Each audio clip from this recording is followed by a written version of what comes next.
ملک صاحب، میں سب سے پہلے آپ سے آغاز کرنا چاہوں گا. میرے لیے حیرانگی کی بات تھی یہ بات جب رانا ثناء اللہ صاحب کا یہ بیان سامنے آیا کہ جی میاں صاحب جو ہیں وہ تو بات کرنے کے لیے تیار ہیں عمران خان صاحب سے، لیکن میرے پاس جو اطلاعات ہیں وہ یہ ہے کہ آج سے چند سال پہلے ایک پیغام جب عمران خان صاحب کی حکومت جاری تھی تو اس وقت ایک پیغام بھیجا گیا تھا پی ٹی آئی کی طرف سے. میاں صاحب لنڈن میں ہوتے تھے اس وقت، 2 صحافیوں کے ذریعے، لاہور کے صحافیوں کے ذریعے کہ جناب آئیے بیٹھ کے بات چیت کرتے ہیں، تو میاں صاحب نے انکار کر دیا تھا اس وقت. یہ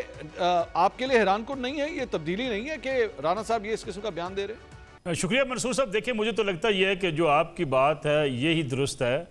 میاں نواز شریف صاحب اب بھی کوئی بات چیت کرنے کے لیے اتنے آمادہ نظر نہیں آتے. البتہ پی ایم ایل این کے لیے اس وقت چونکہ وہ حکومت کے اندر ہیں، یہ بیانیہ ان کو اچھا لگتا ہے، سوٹ کرتا ہے کہ وہ کہیں کہ ہم تو بات چیت کرنے کو تیار ہیں. اور میاں نواز شریف بھی عمران خان صاحب سے بات چیت کرنے کو تیار ہیں کیونکہ انہیں اپنی حکومت چلانی ہے. پی ٹی آئی جو ہے وہ اس وقت جو ہے وہ زیر عتاب بھی ہے. پی ٹی آئی اس وقت حکومت سے باہر بھی ہے، اپوزیشن کے بینچز پر ہے. ایک صوبے کے اندر ان کی اپنی حکومت ہے اور وہ صوبے کی ان کی حکومت جو ہے وہ للکار رہی ہے وفاق کو، اور وفاق کے خلاف چڑھائی کرنا چاہتی ہے. وہ چاہتی ہے کہ وفاق کو گرا دیا جائے.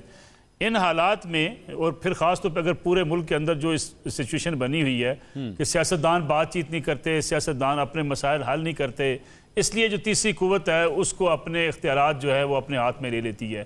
تو میرے خیال میں ایک سیاسی بیانیہ ہو سکتا ہے. جتنے زخم میاں نواز شریف نے کھائے ہوئے ہیں، میرا نہیں خیال میاں نواز شریف ان زخموں کو بھولنے کو تیار ہیں. اگر آپ مینار پاکستان کی تقریر کو سامنے رکھیں تو میاں نواز شریف بار بار ایک بات کہہ رہے تھے کہ میں ان تمام زخموں کو بھولنا چاہتا ہوں.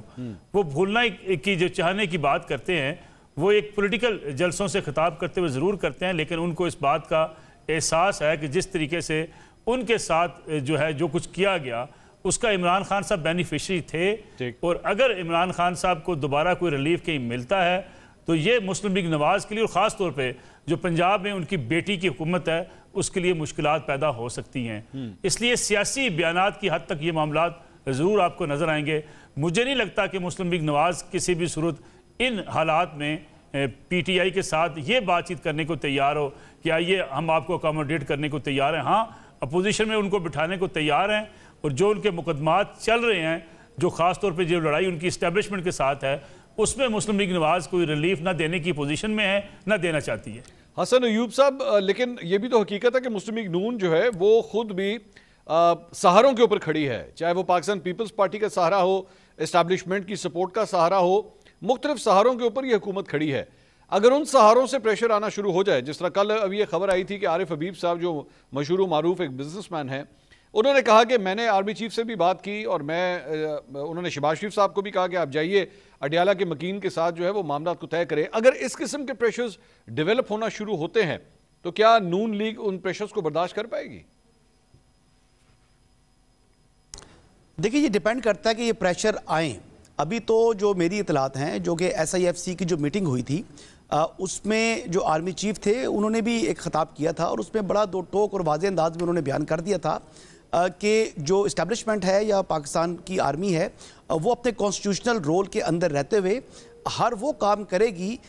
جو اس کو انسٹرکشنز آئیں گی گورنمنٹ سے. اور اس میٹنگ کے اندر چاروں صوبائی جو وزراء اعلیٰ تھے وہ موجود تھے اور یہ بڑا لاؤڈ اینڈ کلیئر میسج دے دیا تھا انہوں نے کہ آئین پاکستان کے تحت جو ان کا رول ہے یا جو ان کے اوپر اوبلیگیشنز آتی ہیں جو کہ فیڈرل گورنمنٹ ان کو کہے گی تو وہی کام وہ کرے گی. اب یہ اسٹیبلشمنٹ جو موجودہ اسٹیبلشمنٹ ہے اس کا آپ گزشتہ اسٹیبلشمنٹ کے ساتھ موازنہ نہیں کر سکتے، یہ مختلف ہے. اور اس وقت جو بات کر رہے ہیں کہ جی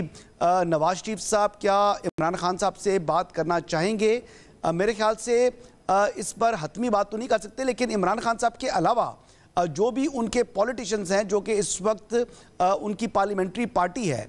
چاہے وہ ایون کہ یعنی یہ کہہ دیں کہ گروپ آف انڈیویجولز کہہ دیں یا گروپ آف انڈیپینڈنٹس کہہ دیں، کیونکہ سنی اتحاد کو بھی ایک پارلیمنٹری پارٹی تو نہیں تسلیم کیا آج تک جو اسپیکر نیشنل اسمبلی ہیں، لیکن پھر بھی ان سے وہ بات کرنے کے لیے تیار ہوں گے کیونکہ یہ سٹیک ہولڈر ہے اس موجودہ نظام کے. جو موجودہ نظام کے سٹیک ہولڈرز ہیں ان کے ساتھ تمام سیاسی جماعتیں جو اس وقت سسٹم کا حصہ ہیں وہ ان کو بیٹھنا چاہیے بھی، اور تاکہ پاکستان میں جو اس وقت معیشت کے برے حالات ہیں اب دوبارہ معیشت کا پہیے کو چلانے کے لیے یا حالات کی بہتری کے لیے مل بیٹھ کر کوئی وے فارورڈ تلاش کیا جائے. اور جہاں تک سوال آ گیا